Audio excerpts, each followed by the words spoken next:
Vanguard shares with us their thoughts on the best way to spend in retirement to increase your income with inflation and to make sure you don't run out of money.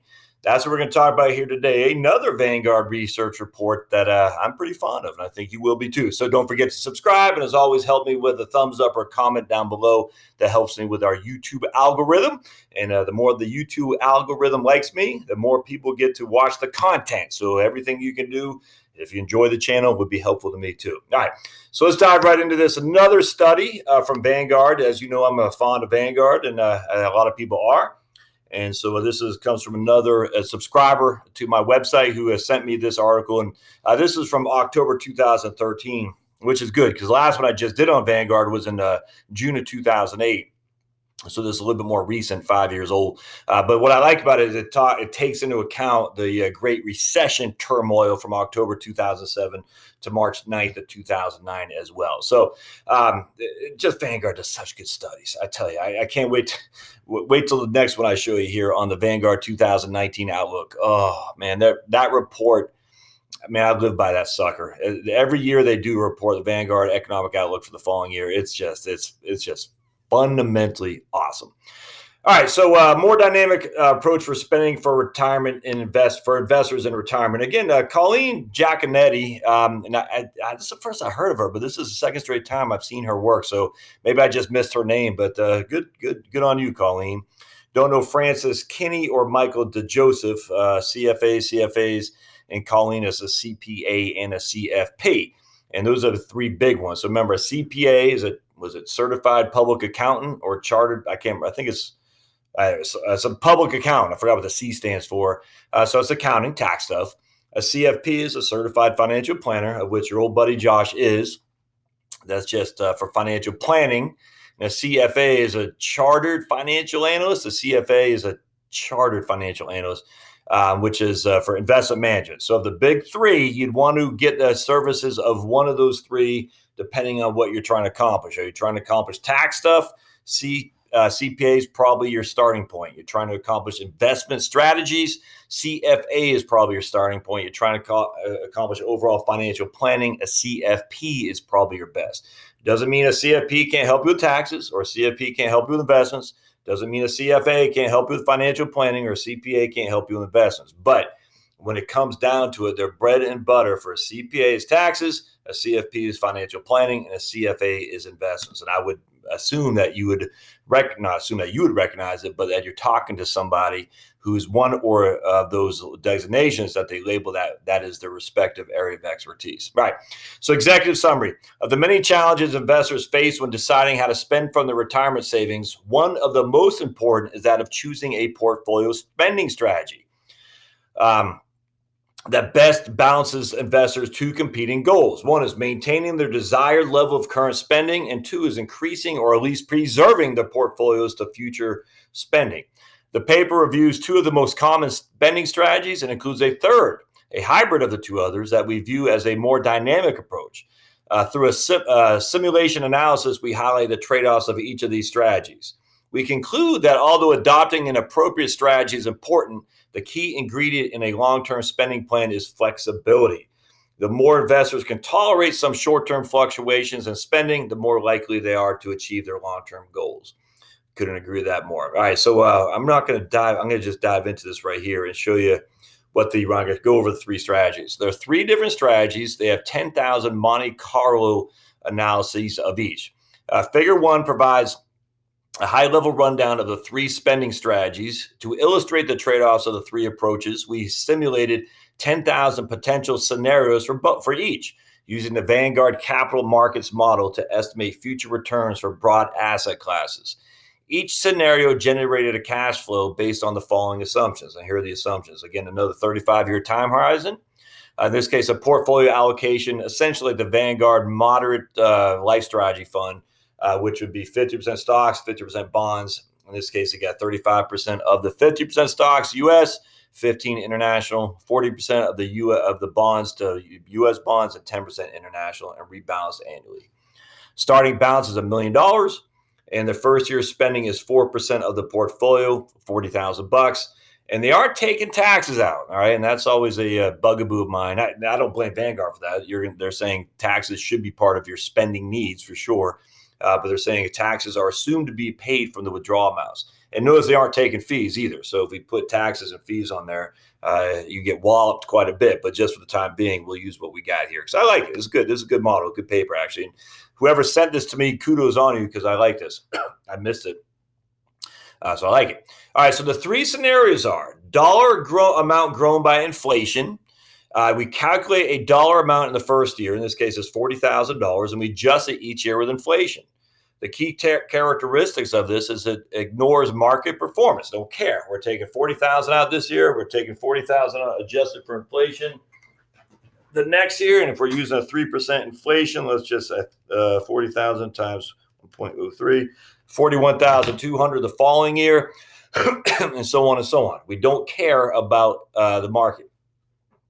So it does provide short-term spending stability.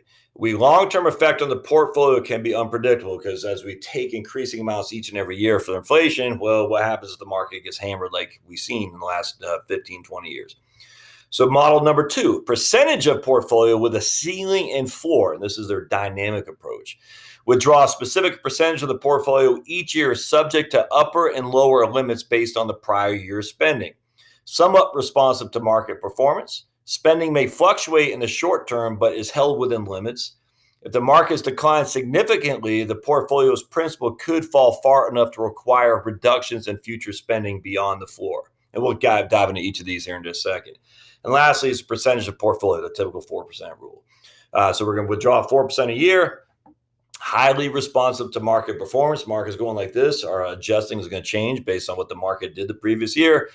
Spending may fluctuate significantly in the short term. Absolutely. The portfolio is never depleted because you're only taking 4% a year off. So you never have to worry about running out of money. And long-term spending levels depend on both market performance and investment strategy. All right. So that's what we're looking at here in terms of the three models. So let's go over what they find here. I think it's pretty interesting. Let's see. To determine the spending amount in each subsequent year, the investor multiplies the prior year spending by an inflation factor, typically the change in CPI. So this is the first one, which, well, I'll hold my fire here for just a second. We're taking 40,000 off the first year. All right, that's what we're doing. And we're adjusting it with CPI. We'll for simplicity, just say it's 3%. So the next year we'll take 41,200. The next year we're going to take 42,436 and so on, regardless of what the markets do. And we're going to go over the strategies of the three. All right, so dollar amount by inflation, portfolio survival rate, assets not depleted over 3 years. So of the three strategies, portfolio survival rate in the first one we just talked about, 78% of the time it was successful, i.e. it had money left over. 22% of the time it was not successful. It failed, i.e. it had no money left over. So if you're 65 years old today and it's a 35-year trajectory, but 22% of the time, by the time you're 100 years old, you ran out of money. There you go. Now on the ceiling floor potential, and again, this is kind of subjective because when do you do it? There's no structure necessarily in here to say when you're going to allow yourself to go up to a 5% withdrawal rate or to go down to a 2.5% withdrawal. It doesn't really give us a structure there. So it's really contingent on what you do. So you say at the end of the day, I took 40,000 out last year. I'm going to take no more than 42,000 out the following year, 5% ceiling. I took 40,000 out last year, but the market's crashed, so I'm going to take only 2.5% out this year, which would give us a lower amount than we did the previous year after the market's crashed, if that makes sense. So we're basically saying when the markets go down, we're going to take out less. When the markets go up, we'll take out more. Essentially, we're selling at a gain and not selling at a loss to some degree. And when we do like that, we have a 92% chance of not depleting our portfolio. So 100 times, 8 times out of 100, we have no money left at the age of 100. 92 times we have money left. 4% just each and every year, every single year we have money left. That might be $10, but we have money left. And so that's just fact. If in terms of retaining your portfolio value of some sort is the most important thing, then the percentage of your portfolio would be the way to go.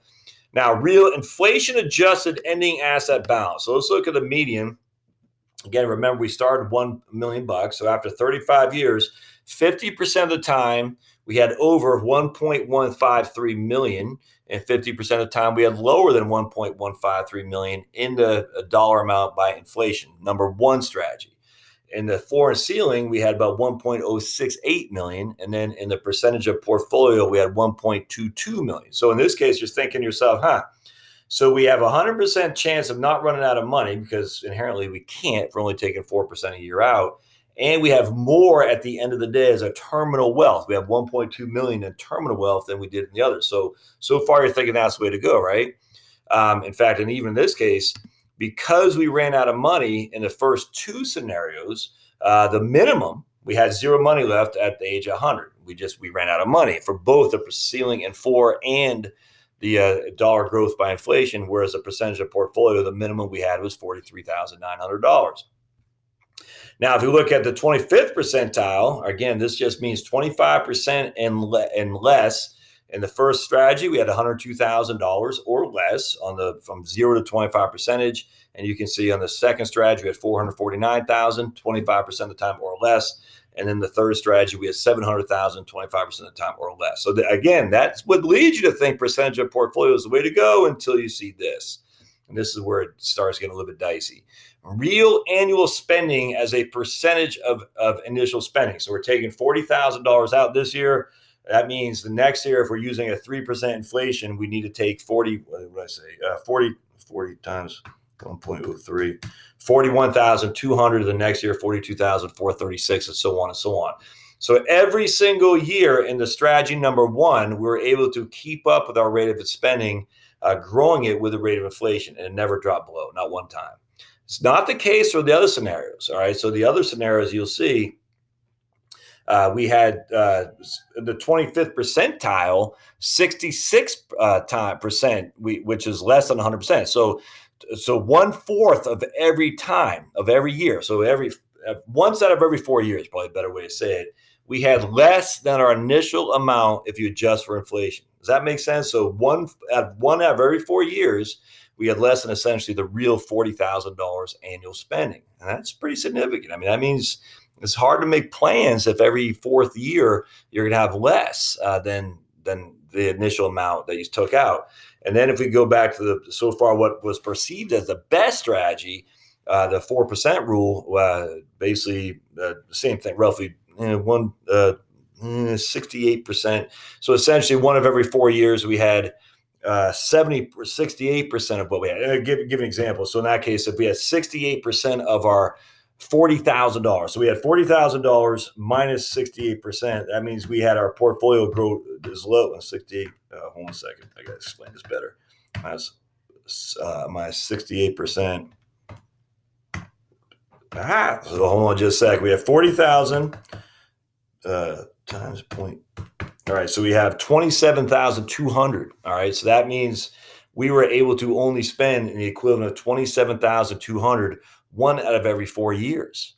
All right, now I can't stress that enough, my friends. So if you have 40,000 you're accustomed to, and one out of every 4 years, I say you can only spend 27,200. That's a big deal. That's a big deal, and that's one every 4 years. In fact, in the portfolio ceiling and floor, it gets even worse, and we're talking 40,000. Minus 66%, we're talking 26,400. I mean, that's a third less. That's not good. Now, in the median, all right, so the median, 50% of the time, you had more than 40,000. We had 40,000 times 1.14. We're able to spend, I hate to say on average, but 50% of the time or more, we're able to spend 45,600, whereas 50% of the time, we had to spend less than 45,600. So that's good. I mean, that gives you more of an upside, but also gives you a pretty significant downside. I mean, one of every 4 years, my friends, for significant drops in your income. And I'm not a fan of that. And here, look, percentage of time real spending drops below initial spending. So only 6% of the time in strategy one did it drop below initial spending. And that's because you ran out of money. 45% of the time did it drop in strategy two. And again, because you ran out of money and because of market volatility. 48% in strategy three. So percentage of time, so basically half the time, the portfolio went below at some point, your initial $40,000. I mean, again, it could be $39,999, but at some point, Half the time it did. It fell below the $40,000, which is, I don't think that's good. And then on top of that time, the half the time it fell below the real spending from $40,000 you started with. 1 every 4 years, you were spending 68% less. 32% less. So I'm not a fan of that at all. And so they talk more about percent. They talk about the different strategies in here and everything. So I wanted to point something else out. Yeah, right here. I wanted that so we survival rate. Yeah. Okay. Conclusion. I wanted to point something else out. Yeah, right here. All right. So this is the initial withdrawal rates with an 85% survival of hypothetical portfolio. All right. So we're taking a dollar amount by inflation. All right. So we got, if you're going to live for 30 years and you want an 85% likelihood of survival and you're invested 50-50 stocks to bonds, you can take out 3.9% a year to have a 85% chance, or 3.9%, I should say, in the first year. So if you got $1 million, you could take out $39,000 in that first year.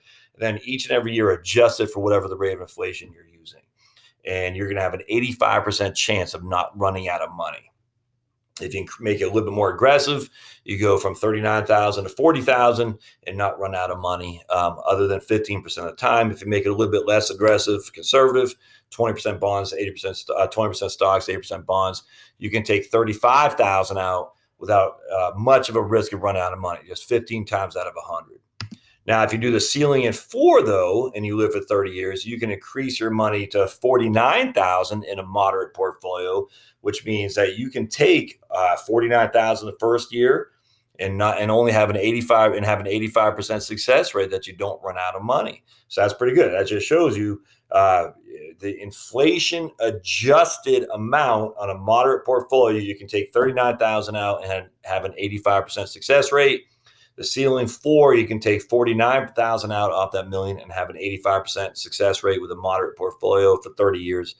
And then then it doesn't matter. The other one is 4% a year, and you're never going to run out of money because you're only taking 4% a year, because the 4% rule just says 4% of the portfolio. When are you never going to run out of money? The answer is never, because you're only taking 4% of whatever the value is. That's it. You're not 4% the first year, adjusting each and every year with inflation. You're taking 4% out, and that's all you're going to do. Whatever the portfolio is worth of the previous year, you're taking 4% out. Market goes way up, market goes way down. You look at your annual end of year balance, you're taking 4%. And because that, we know for a fact, if you stick to that, you will never run out of money. You'll have a terminal value. Now, again, this does include taxes, does not include fees. In the Vanguard, they use the capital markets in terms of their projections going forward. And in my next video, I'm actually going to share what their projections are going forward. They do use historical numbers, I should say, from 1926 to 2012, which is good. So there is some history there, and that's good. I'll show you the projections going forward. I'm sorry. The next video, when I use their 2019 economic outlook. And then they kind of talk about, this is a little bit confusing, but they talk about how the floor would work if you started with $40,000 and you took 2.5% off, your next year would be 39,000.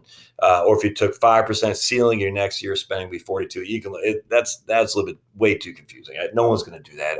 No one's going to do it. So what's my take? And they're using a 3% inflation, by the way. My take is this one by far and away. They take the 4% the first year. I'll show you right here.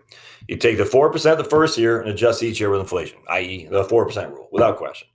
Simply because, yes, there is a 22% chance that you might not survive your portfolio. Man, at 100 years old, I am telling you, you're not spending the same amount of money you did when you're 65. It's just not happening. The vast majority of us will either die before then, or be spending a whole lot less. Yes, there is some people who spend a whole lot more. I get it. The vast majority of us, that just won't be.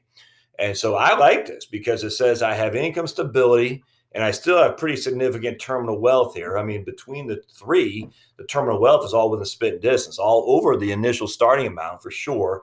And if the market goes real well, I'm kicking butt and taking names. I got 3.1 million, whereas everybody else has basically a million less. So everybody else is 50% less than what I have, or 33% less than what I have. And I don't care about the maximum. Yes, there is a risk of run out of money. Absolutely. And what I just say is, at the end of the day, if you're down to your last $40,000 and you're only 82 years old and you're still saying, I heaven forbid I'm going to take my 40,000 out. That's real money because Josh on YouTube said I should. I would say that's foolish, but that could happen. You could run out of money, but who is more important? Make sure you're taking care of you or taking care of your terminal wealth to your heirs. And I'm just telling you, it's taking care of you. Don't fight coach so your heirs can fly first class. It doesn't make sense. And as you can see here, the 4% rule adjusted with inflation allows us to keep 100% of our spending real. That's what we want to see. And the only time it drops below that real spending is when we lose money and run out. Well, how do you solve that? Don't run out of money. How do you not run out of money? You look at your portfolio and say, man, I start with $1 million. It's down to 400,000. I better cut back, tighten my belt. Not rocket science here, my friends. But the idea that you're going to sit there and say, oh, I'm going to take out 26,000 this year, even though 2 years ago I had 40,000.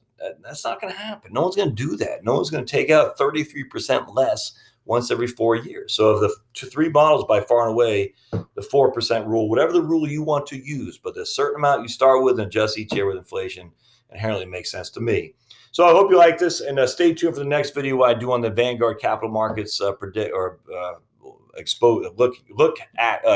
look ahead forecast for 2019. My favorite research paper. I look forward to every year. I'm looking forward to sharing that. Subscribe, go to the blog at heritagewealthplanning.com. Of course, comments always help me as well. And we'll see you next time. Thanks, guys.